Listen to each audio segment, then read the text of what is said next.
Very excited to get to talk to you all. I have a very quiet voice, so if you guys in the back can't hear me, just wave at me. I'll try to talk really loud. But it's an honor to get to talk about this subject. It's very, very dear to my heart. It's something that I think we've all had experience with, whether personally or in someone that we love. But I'm seeing it more and more, and it gets people stuck. So I'd like to talk about it, understand it, and see how we can maybe unstick ourselves. So the title of tonight is Shame versus Guilt. But before we get into that, I want to just kind of set some groundwork of where I'm going with this. When you think about how God gave us emotions, they are energy in motion, emotion. So there's 100 different emotions, but they're all supposed to create an action response. So if you feel afraid, you're supposed to move away from that. If you feel angry, you're supposed to set a boundary. If you feel loving, you're supposed to move forward. And in our current life, we have a lot of emotions throughout our day that just kind of get stuffed. And we don't really take the time to look at them and see, all right, what behavior would help me release this emotion? And the problem, though, that we run into is that the emotion that you have is a combination of what the stimulus is in your environment, like what is happening to you, and a lifetime of experience that you have stored in your subconscious. And the subconscious is really tricky because we don't really have access to it directly. And so what the subconscious is, if you imagine, those of you that have had kids or been around kids, when they're born, they're like little scientists. They're trying to figure out, okay, if I do this, what's the reaction?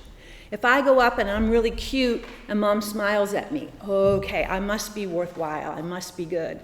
But if they go up and mom doesn't smile at them, then they create a story. We create a story in our minds for why that particular thing happened.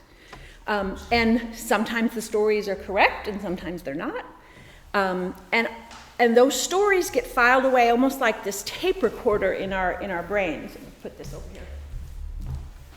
So when you have an emotion, it's super important to take a moment and say, is this coming from this current situation, or has my previous experience influenced me in some way that's making this stronger than it should be, hotter than it should be, more painful than it should be? An example I'd like to give you, before COVID, I was in a bank, and the two men in front of me, for whatever reason, decided to start a fist fight. And I took 4 steps back and kind of went into my past, where I've seen fights, I've been hurt, by a punch or whatever. I went into like a, lockdown mode. But I decided, okay, they're not really coming after me. Let me just observe. And there were like 5 or 6 people, and every single person had a different emotion to that stimulus. There were obviously people who had been abused that were just cowering in the corner. And then there was a man who just came in and started fighting with them. And then there was somebody else that tried to break it up. And it's like each person had a story about what was happening right then and what their response should be. Actually went up to the guy that joined in on the fight because I was just really curious. I was like, what made you think that was going to be a good idea? And he said, well, I can't really hit my wife, can I? So, everybody has a story. And so when you see people's behaviors, number one, know that a lot of it comes from that subconscious programming. And this is where the subject we're talking about tonight really reigns supreme. Like, shame is like really hidden in this subconscious kind of graveyard. And we're going back to the baby being a scientist.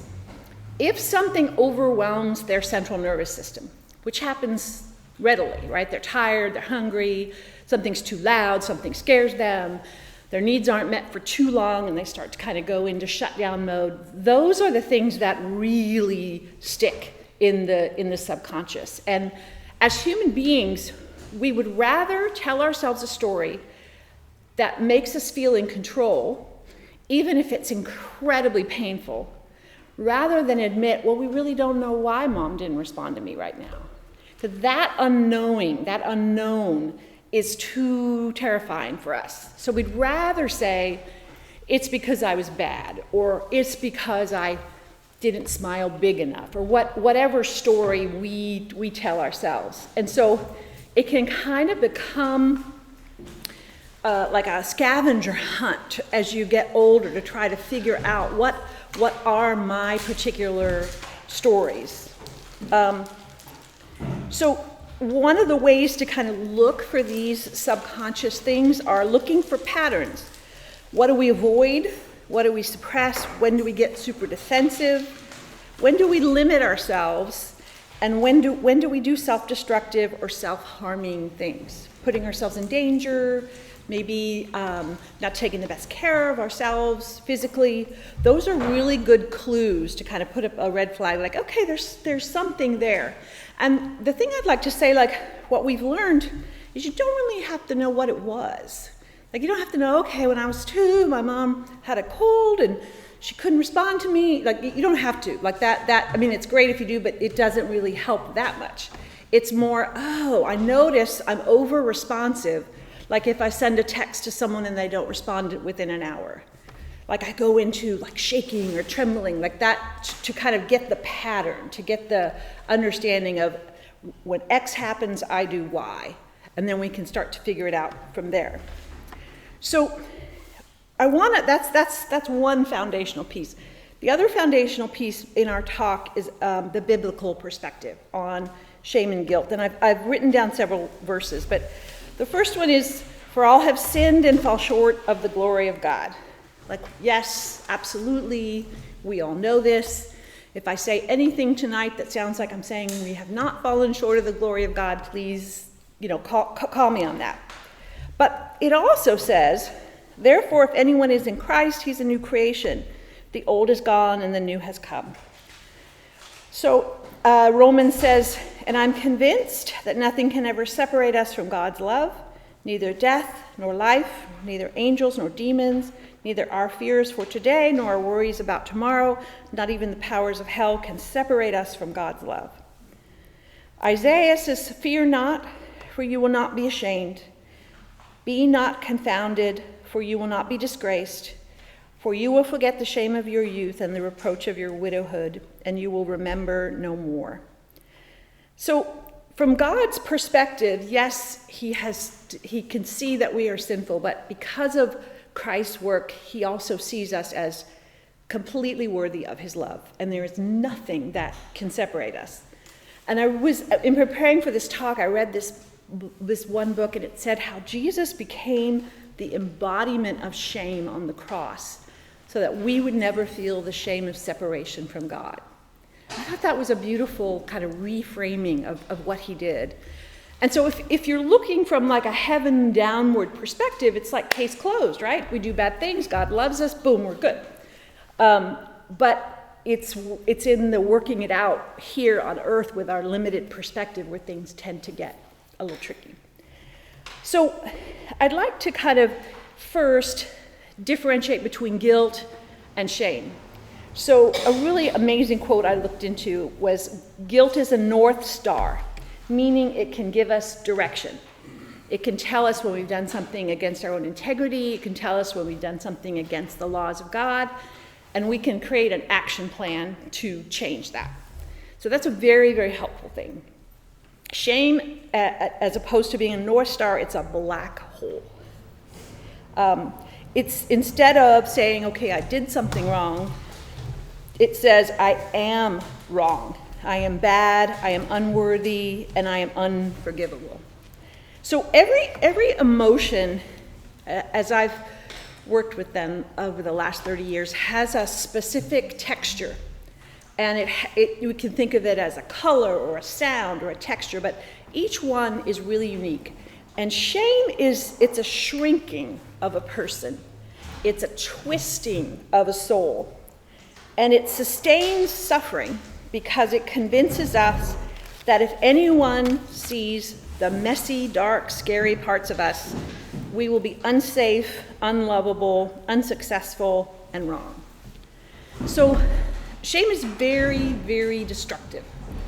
And it leads to impaired connection with God, with those we love, a loss of a voice.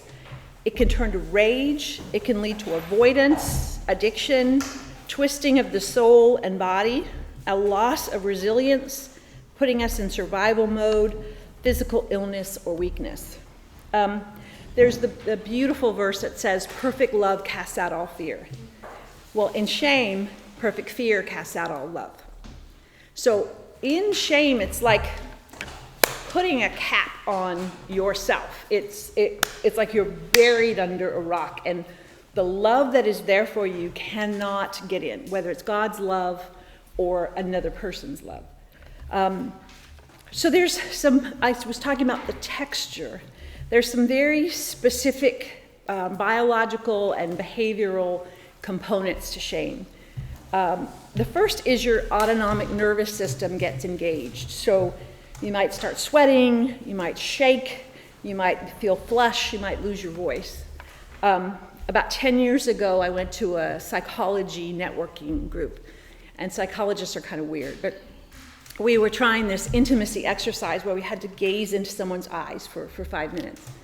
And they paired me up with this man, maybe 20, the man bun kind of guy. He was like super cool.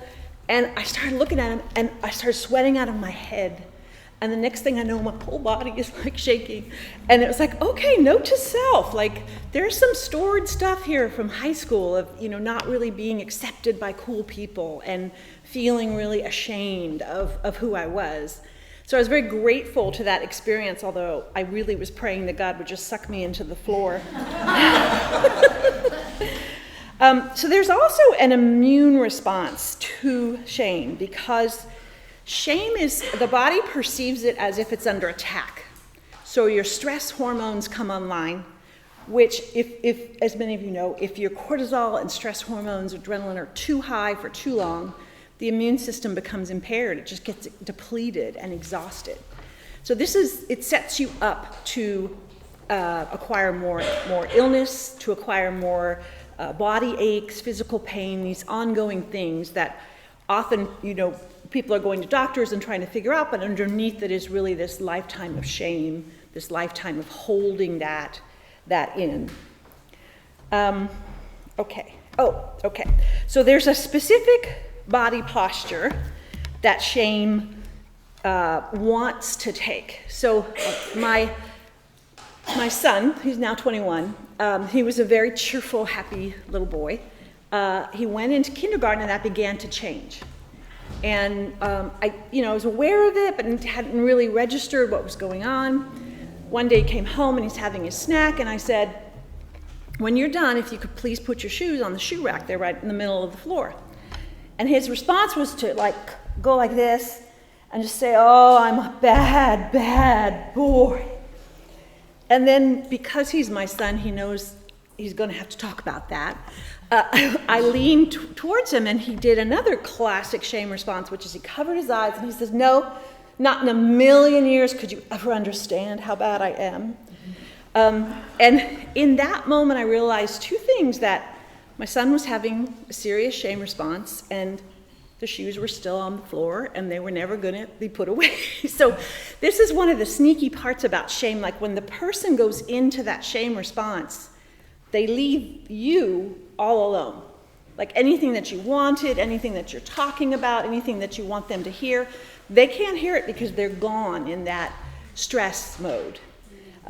One other, if you will indulge me to tell one other son story. That same year, he heard in school that he was going to go to the Carlsbad Children's Museum the next day. And he got in the car, and it was the first time he was happy, and he said, Mom, there's a boy named Carl that was so bad they made a museum just for him. And I said, oh, you mean the Carlsbad Children's Museum? And so the whole way home, we were thinking about what could possibly be that bad. Like, surely he was worse. And it was a fun exercise. But we found out later on that he had a pretty severe learning disability. He had pretty profound dyslexia. So he was going into school, and the numbers and the letters were twisting and moving all over the place, and he just knew he couldn't read. And so to him, without understanding what that meant, it was internalized as, I'm really bad. So that's the body posture. We want to hunch over, we want to not have eye contact, but because we live in the world that we do, we're socialized to keep standing up. So someone can be shamed and they won't show you that body posture. You might see a little diversion in the eyes, but they're going to keep standing there. And if you do that chronically, if you think about it, like the body wants to curl into the fetal position, but you're resisting that urge and standing like this, it leads to neck, shoulder, lower spine issues because you're fighting this natural response that wants to kind of coil up and protect your most vulnerable parts. So, okay, I want to give you some examples of core beliefs. And this list comes from a type of therapy that I do for trauma called EMDR, which is a way of reprocessing things that are in the subconscious. But these are the beliefs of shame. I don't deserve love.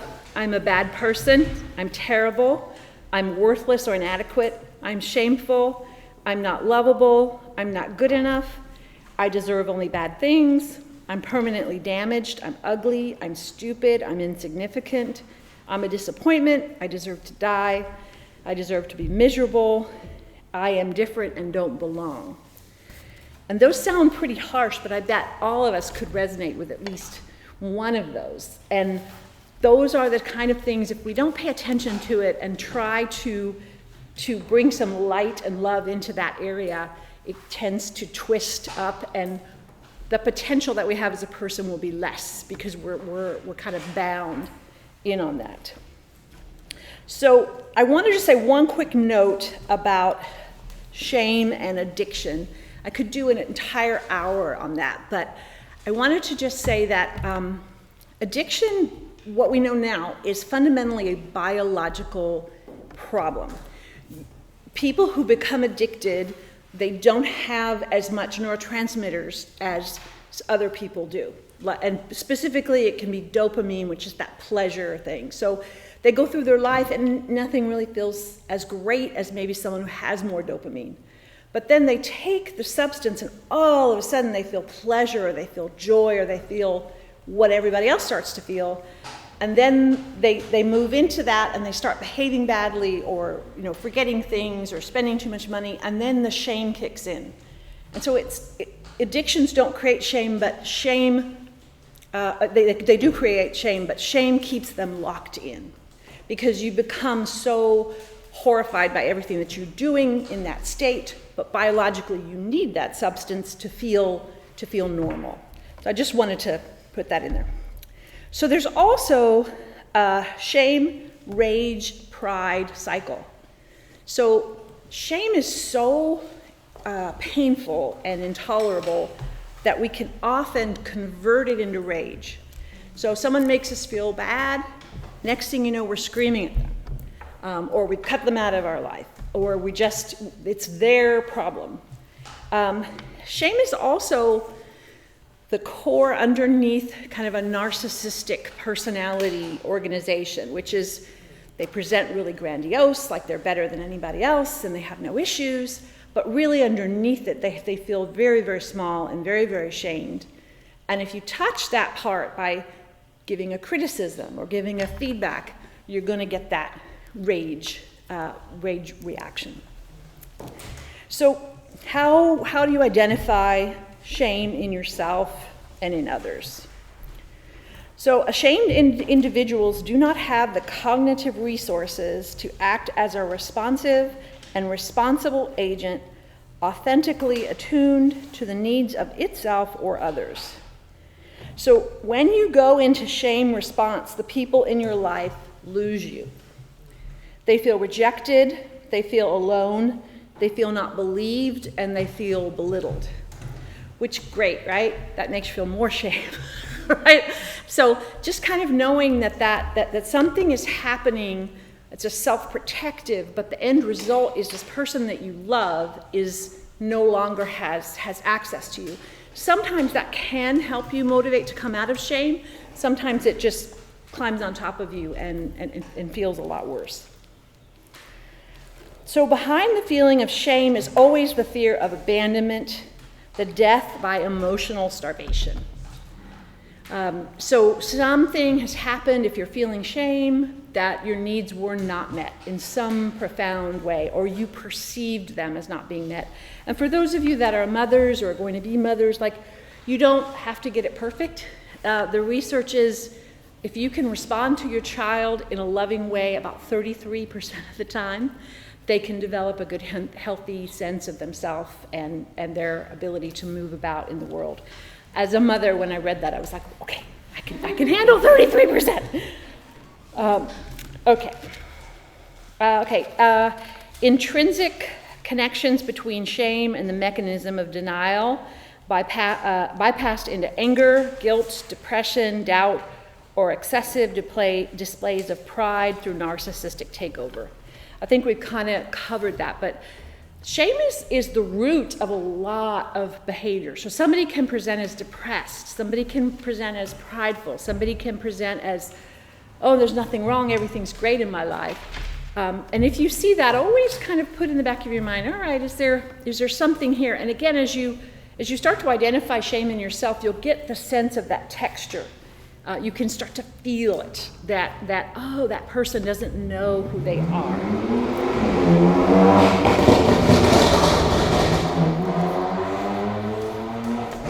So shame threatens our identity. It triggers a cognitive shock that manages to derail cognition into higher cortical function.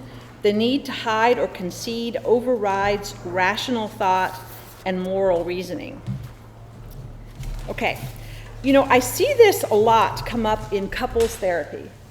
And it's when you're trying to make progress with someone and they are sincerely trying to make progress with you and you don't get anywhere, your first thought should be, okay, where's the trap door that they're falling into shame? Like, for example, let's say I'm working with a couple and I give them a homework assignment and I say, I want you to write down 3 things that are good about you and 3 things that are good about your wife.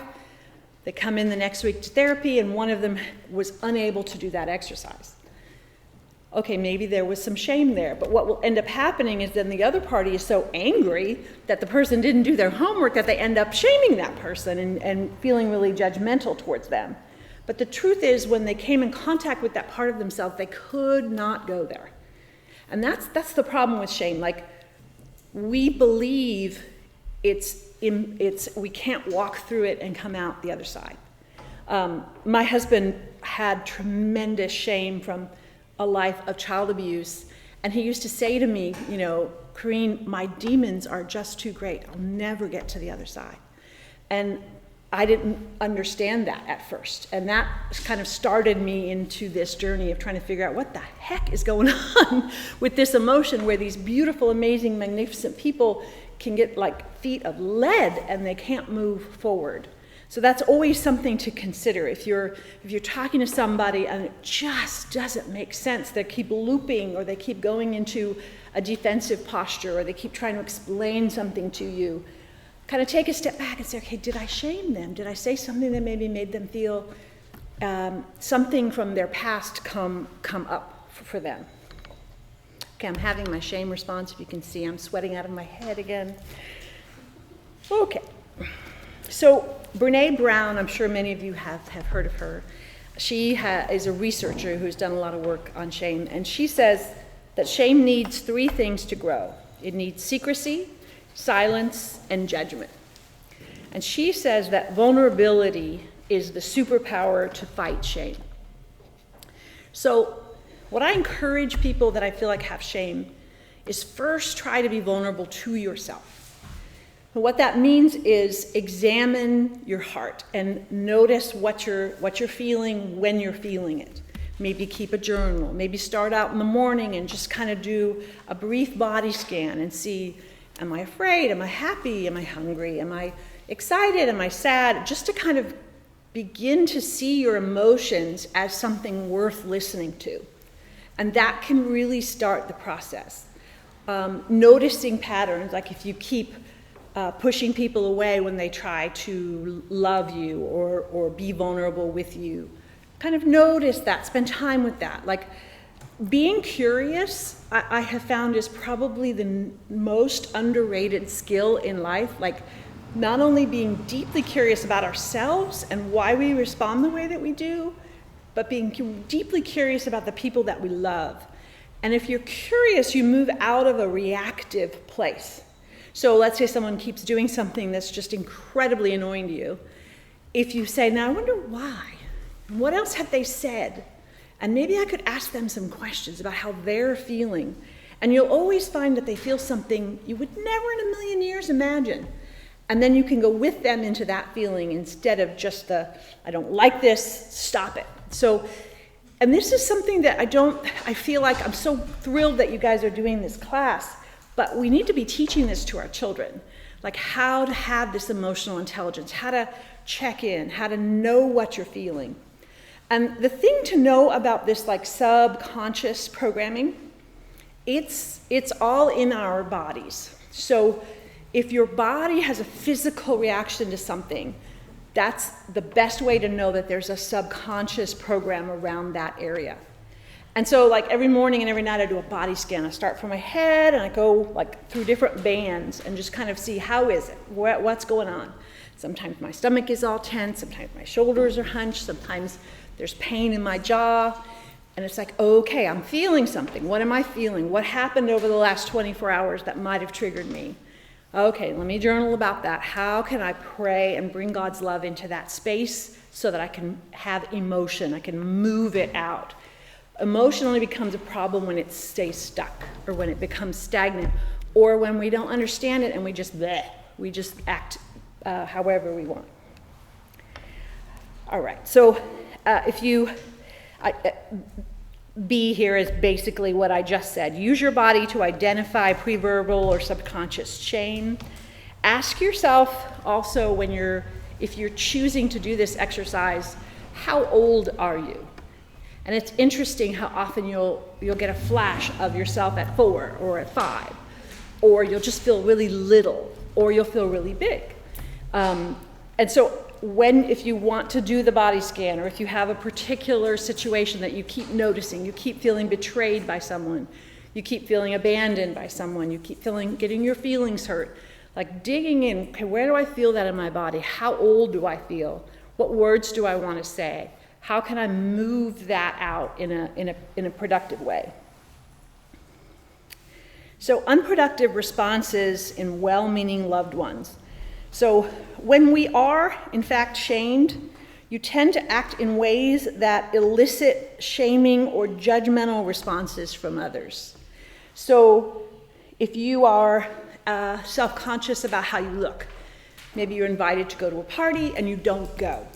And then all your friends are mad at you, like, why didn't you come to the party? What's wrong with you? And then you feel shamed and you're less likely to go again. So kind of just I bring this up more because it helps to understand your loved one's behaviors. Like oftentimes, in the dance that we're doing with people, they should zig and they zag, and you're like, and always, there's an unconscious kind of glitch there that if you can talk to them and figure it out, as opposed to, that's stupid, why did you do that? You're hurting my feelings, this is important to me. It's okay, if you need to say that, and then put that aside. Okay, what was this about for you?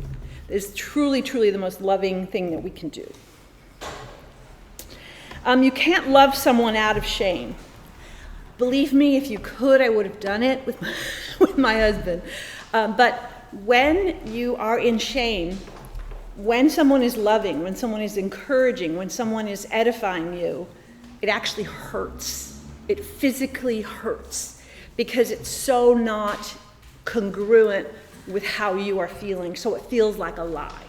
It feels like you're being played, it feels like you're being set up. So oftentimes, like with my son, when I saw him shamed, I wanted to scoop him up and just tell him how much I loved him. But that wasn't what would help. So if you see that response in someone, where they're like, no, you can never understand, the response that would be helpful is, it seems like you're feeling really bad right now. Or something that I have said has made you feel really bad. Instead of, no, you've got it all wrong, I love you so much, you're perfect, you're wonderful. That's our instinct. We want to nurture, we want to build people up. But when someone's in a shame response, you will, it's like pouring acid on them. You can see their body kind of recoils. And if you keep going with it, you're going to get that rage reaction from them. Okay. So, God is really passionate about our wholeness. He designed us. He put us here. We have a certain number of years to learn things.